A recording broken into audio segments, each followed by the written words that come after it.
Մի քանի տասնյակ լրատվամիջոցներ, հարյուրավոր գրողներ, հրատարակիչներ ու ընթերցողներ։ Մինսկի գրքի միջազգային 23-րդ ցուցահանդես վաճառքի բացման պատիվը վերապահված էր Բելարուսի ազգային ժողովի նախագահ Միխայիլ Մյասնիկովիչին, Բելարուսի տեղեկատվության նախարար Լիլիա Անանիչին եւ Հայաստանի մշակույթի փոխնախարար Արթուր Պողոսյանին։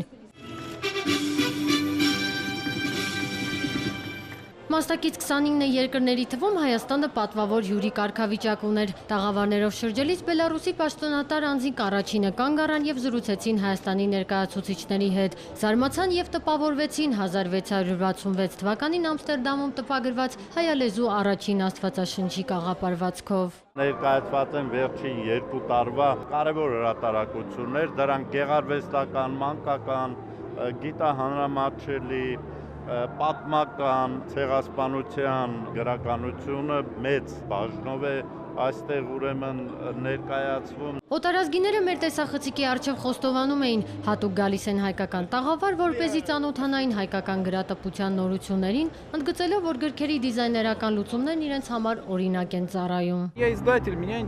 Ես հրատարակիչ եմ եւ ինձ հետաքրքրում է հայկական գրքերի ձևավորումը, նայում ես լավ գրքի եւ ուրախանում, տեսնում ես ինչպես է աշխատել նկարիչը, ձևավորողը ինչպես է կատարել գունաբաժանումը։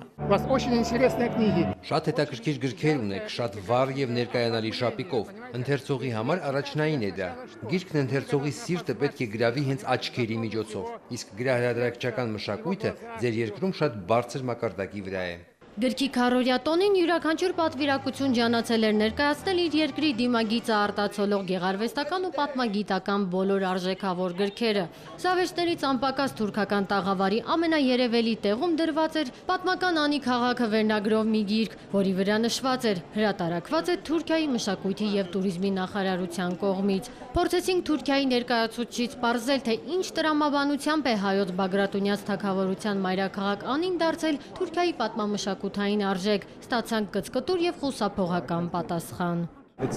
I'm really shy,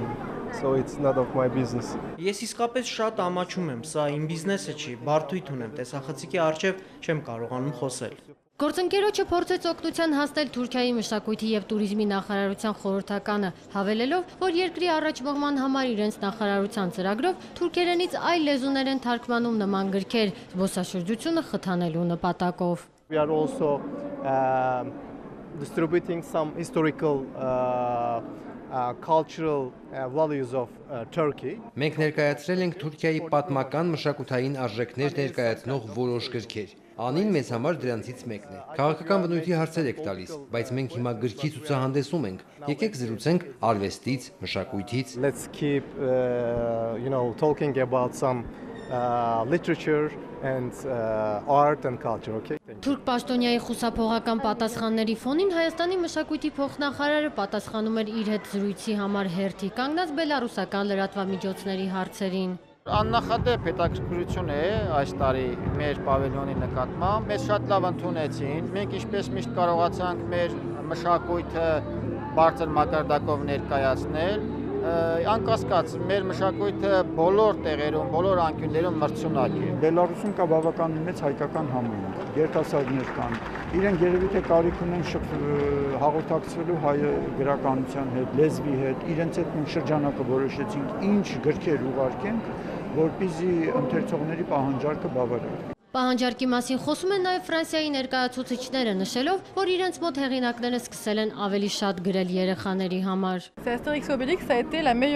Աստերիքսի եւ Օբելիքսի մասին գիրքը 2015-ին Ֆրանսիայում ամենաշատ վաճառվածն է եղել տարբեր ժանրերի մեջ։ Պետք է ասեմ նաև, որ մեզ մոտ երիտասարդական ու մանկական գրականությունը շատ հարուստ է, պատկերազարդ գրքերը որակյալ են։ Մեր տաղավար երևի հենց դրա համար էլ այցելում են մարդիկ։ Дорогие друзья, если вы из Армении, я вас обнимаю и люблю. Հարգելի բարեկամներ, եթե դուք Հայաստանից եք, ուրեմն ես ձեզ գրկում ու շատ սիրում եմ։ Ցնցող հանդիպում, ցնցող ու անմոռանալի երեկո։ Հայաստանի պետական ջազ բենդը կրկին բեմում էր, բայց այս անգամ Բելարուսի կոնսերվատորիայի։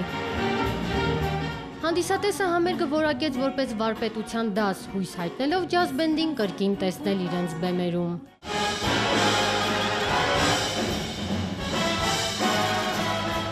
Так нельзя играть! Так нельзя играть! Вы убьете весь зал! Այդպես չի կարելի նվագել, այդպես չի կարելի նվագել, դուք ամբողջ դահլիճին կսպանեք։ Հասմիկ Առաքելյան, Հովանես Քյոսյան, Առաջին ալիք, Մինսկ, Երևան։